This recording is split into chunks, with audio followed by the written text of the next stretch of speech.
Something is happening in Tehran right now that most of the world has not fully absorbed. A coffin is on display inside one of the largest religious complexes in Iran. Around it, black flags of mourning hang beside red banners of vengeance, and the man inside that coffin was, until a few months ago, the single most powerful human being in the Islamic Republic. He is gone, and the way he died is reshaping the entire Middle East in real time. This is not a rumor. This is not speculation dressed up as fact. Iranian state television confirmed that Supreme Leader Ayatollah Ali Khamenei was killed at his office during joint U.S.-Israeli strikes, and the government declared a 40-day mourning period. The man who ruled Iran with absolute authority for more than 3 decades is dead. And right now, in the first days of July 2026, his body is finally being laid to rest in a funeral so vast and so symbolically loaded that it is impossible to look away from. So let's ask the obvious question. Why now? Why is a leader who was killed back in February only being buried in July? What took so long? And why does the timing of this funeral feel like it was chosen on purpose? Stay with me, because that detail alone tells you almost everything you need to know about the psychological war still being fought underneath the shooting war. Start with the moment it happened. Iranian state media had initially insisted the leader remained steadfast and in command, even as reports of his death spread, until Iranian television finally confirmed on a Sunday that the 86-year-old had been killed, with President Trump having already posted on social media hours earlier that the strike had succeeded. Think about what that gap represents. For hours, maybe longer, the Iranian government did not know what to tell its own people, because the reality was too catastrophic to admit immediately. The head of state, the guardian jurist, the man whose word was treated as divine command by a nation of 90 million people, had been erased in a single coordinated strike. The operation that killed him was not a narrow surgical hit on one man. It was part of a broader wave of strikes across 24 provinces, killing at least 201 people, according to Iranian media citing the Red Crescent. And among the dead were children, with more than 100 killed at a girls' elementary school in the southern city of Manab. This was total war, open on multiple fronts simultaneously, and the supreme leader was only the most symbolically important casualty in a night designed to decapitate the regime's command structure all at once. Here's where it gets darker. This was not just about Khamenei. Israel's prime minister stated that many senior figures had been eliminated in that wave of attacks, including commanders in the Revolutionary Guard and senior officials tied to the nuclear program, and vowed the campaign would continue. In other words, the strike on the supreme leader was the headline, but underneath it, an entire generation of Iran's military and nuclear leadership was being wiped off the board in the same 24 hours. This is the kind of operation that intelligence agencies plan for years, waiting for the exact moment when deception, positioning, and political will all align. And on February 28, 2026, they pulled the trigger. The scale of the losses inside Iran's command structure in the months since has been staggering. A running tally of Iranian officials confirmed killed during the war has grown into the dozens, with a Kurdish human rights monitor estimating in mid-March that more than 5,300 members of Iran's military forces had been killed in total. Read that number again. 5,300. That is not a targeted decapitation strike anymore. That is the systematic dismantling of an armed force. And the losses were not confined to soldiers in uniform.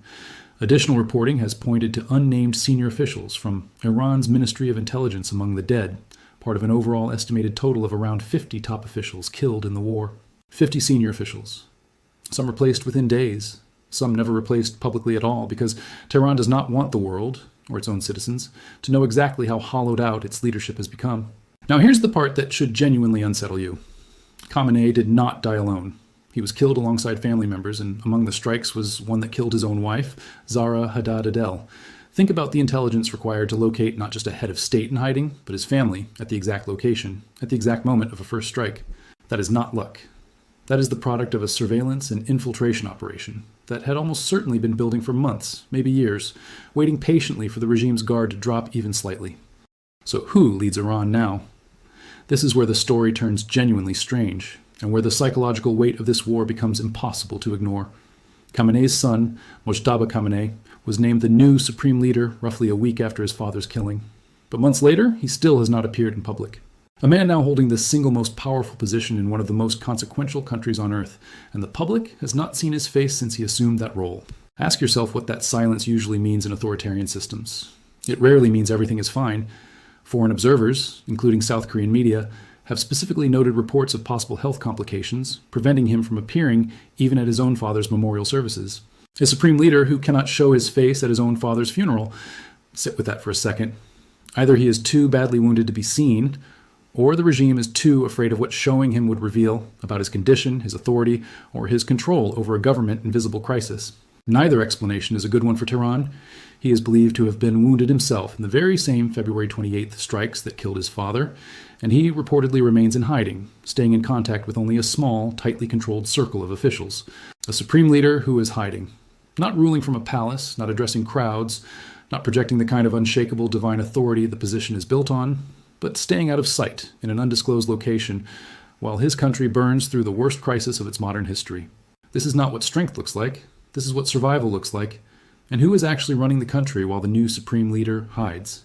This is where the story gets even more layered. General Ahmad Vahidi, who assumed command of the Revolutionary Guard after his predecessor, Mohammad Pakpour, was killed in the opening strikes of the war, had not been seen in public for months until he suddenly reappeared, photographed sitting beside Khamenei's casket just before the funeral. Think about what that reappearance means. A man commanding one of the most powerful paramilitary forces on the planet, sanctioned by the United States, wanted by Interpol, who vanishes for months during the most dangerous period in his country's history, and only resurfaces the moment it becomes politically necessary to be seen standing beside a dead leader's coffin. Vahidi previously headed the elite Quds force, the exact same shadow apparatus that has produced a string of commanders assassinated by the United States and Israel over the years, including the infamous killing of Qasem Soleimani. Every man who has held that kind of position in Iran's chain of command has learned the same brutal lesson. Visibility gets you killed, and that fear, that constant awareness that the next strike could come at any moment, is now baked into the psychology of everyone left standing inside Iran's military leadership. Now, let's talk about vengeance, because the language coming out of Tehran right now is not the language of a government looking for peace.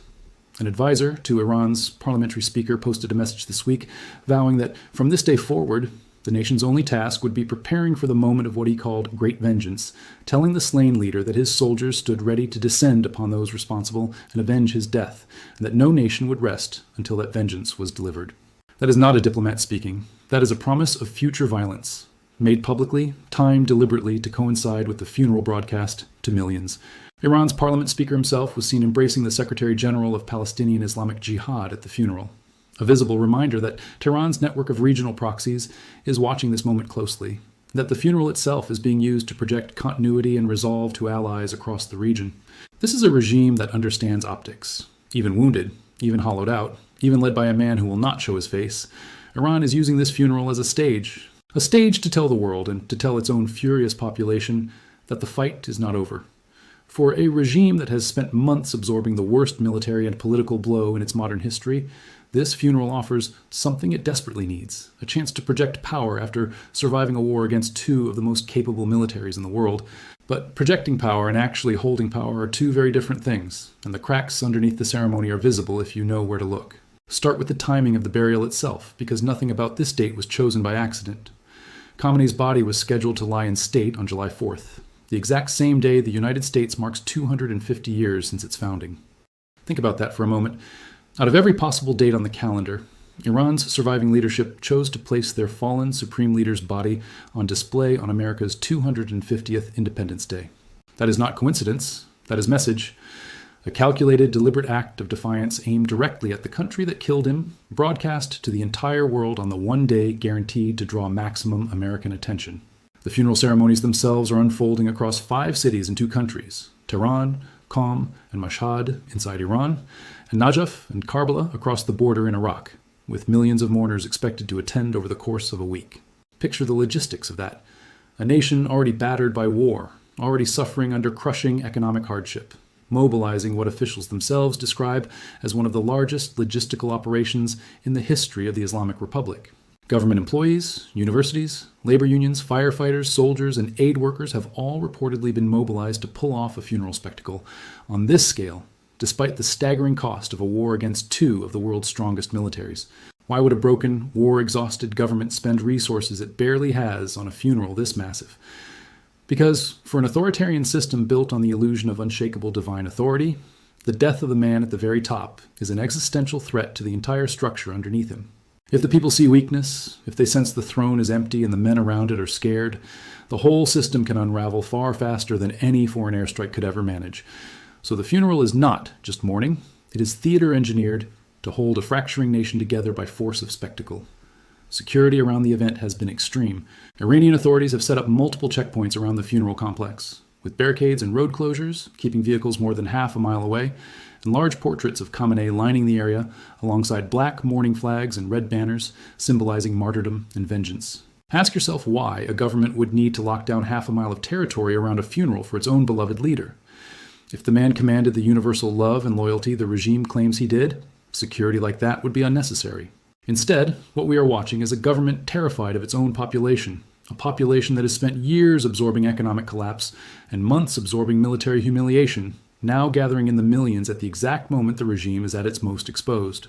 Some drivers were reportedly caught off guard when authorities closed nearby roads hours earlier than scheduled. A small detail. But small details like this tell you everything about how tightly and how nervously this entire event is being controlled from the inside. Now let's turn to the war itself, because the killing of Khamenei did not end the fighting. It simply changed its shape. On the very day the strikes hit, Iran launched what the Revolutionary Guard described as retaliatory waves against American and Israeli positions. And Iran's counterattacks that same day triggered air defense interceptions across multiple countries hosting American military assets, including Kuwait, Qatar, the United Arab Emirates, and Bahrain. This war did not stay contained inside Iranian borders. It spread instantly across the entire Gulf region, dragging American allies and American troops into the blast radius within hours of the opening strike. Lebanese authorities have reported that attacks connected to this conflict have killed 4,300 people inside Lebanon alone, 4,300 deaths in a single neighboring country. A brutal reminder that when a war of this scale ignites in the Middle East, no border is truly safe from the fallout. And now, right as the funeral unfolds, the diplomatic track has been frozen entirely. Denuclearization talks between the United States and Iran have been placed on hold for a full week while the funeral proceeds. Iranian negotiators have physically left Doha, pausing all diplomacy as the Islamic Republic turns its full attention toward burying its fallen supreme leader. Every hour that passes without negotiation is an hour where the two sides drift further from any resolution, and an hour where hardliners inside Tehran, the ones openly promising vengeance, get more room to shape what comes next. But don't mistake this pause for a genuine step back from the brink. Even as talks freeze, the United States has announced that a second Marine Expeditionary Unit, an amphibious ready group typically carrying more than 2,000 Marines, is currently operating in the Middle East as part of what officials call a scheduled deployment. Scheduled deployment. Read between those words, 2,000 additional Marines positioned in the region at the exact moment tensions are supposedly cooling for a funeral. This is not a coincidence. This is signaling the same kind of quiet, deliberate messaging that has defined nearly every phase of this conflict since it began. Now look at what is happening beneath the surface economically, because wars like this always leave fingerprints on global trade, and the fingerprints here are unmistakable. Commercial activity through the Strait of Hormuz, the narrow waterway through which a massive share of the world's oil flows, is recovering, but the recovery is fragile. Maritime risk data shows roughly 335 vessels transited the strait last week, compared to only around 100 commercial transits per day before the war even began. Wait, read that comparison again. Before the war, roughly 100 ships a day moved through Hormuz. Now, in the aftermath of a war that killed a head of state and thousands of soldiers, weekly transit numbers are climbing back toward levels that suggest something resembling normalcy. But don't let that fool you into thinking the danger has passed. Risk consultants have specifically warned that while overall traffic is recovering, international merchant shipping is returning at a noticeably more cautious pace than local and regional traffic, with many ship owners, charterers, and insurers still adopting extremely careful approaches to the region. In other words, local ships are moving again because they have no other choice. But the global shipping industry, the tankers, the insurers who price the actual risk of catastrophe, they are still treating the Strait of Hormuz like a loaded weapon that could go off again at any moment. And they would know. They have been burned before. Even as Qatar talks reportedly made what officials called positive progress just days before the funeral pause, Iran's own president was busy calling his predecessor's death an act of martyrdom, framing it publicly not as the end of a chapter, but as the beginning of what he described as a new chapter of unity and resilience. Listen to that phrasing carefully. Martyrdom. Beginning. Unity. This is not the language of a government looking to quietly move past its losses. This is the language of a government trying to convert grief into fuel, trying to transform the death of its supreme leader into a rallying cry that can hold a fractured, war-exhausted nation together long enough to plan whatever comes next. And that brings us to the darkest question hanging over all of this. What does vengeance actually look like when it finally comes? Because the men making these promises are not powerless. Even after losing dozens of senior officials, Iran retains a military and intelligence apparatus built over decades, an apparatus that has already demonstrated, through those opening counterstrikes on American-linked bases across the Gulf, that it is still capable of projecting force well beyond its own borders. Think about the layers of instability stacked on top of each other right now. A supreme leader who will not show his face, reportedly wounded, reportedly hiding. A Revolutionary Guard commander who vanished for months and only resurfaced beside a coffin. A president publicly converting grief into political fuel. A parliamentary advisor openly promising a coming reckoning. 2,000 additional American Marines positioned in the region during a supposed diplomatic pause. A shipping industry still bracing for the next shock in one of the most strategically vital waterways on the planet. And a funeral deliberately timed to overlap with America's 250th birthday, playing out in front of millions of mourners whose fury and grief could be aimed in almost any direction the surviving leadership chooses to point it. Every one of these threads on its own would be a major story. Together, they form something far more dangerous, a moment of maximum uncertainty inside a nuclear-adjacent, oil-critical, deeply wounded regional power, at the exact instant when the people supposedly in charge of it are the most invisible and the most unaccountable they have been in decades. So where does this actually go from here? Does Mojtaba Khamenei ever step into the light? Or does he remain a supreme leader in name only, a symbol propped up by men like Vahidi, who actually hold the real levers of power behind him? Does the week-long pause in negotiations become the moment diplomacy quietly dies altogether, buried alongside the man these funeral processions are honoring? Does the promised vengeance stay confined to defiant social media posts and funeral rhetoric? Or does it eventually take the form of another strike, another wave of retaliation that drags the region back into the kind of full-scale war that already killed thousands in just the opening days? Nobody outside a very small circle in Tehran, Washington, and Jerusalem actually knows the answer right now. What we do know is this: the funeral ends.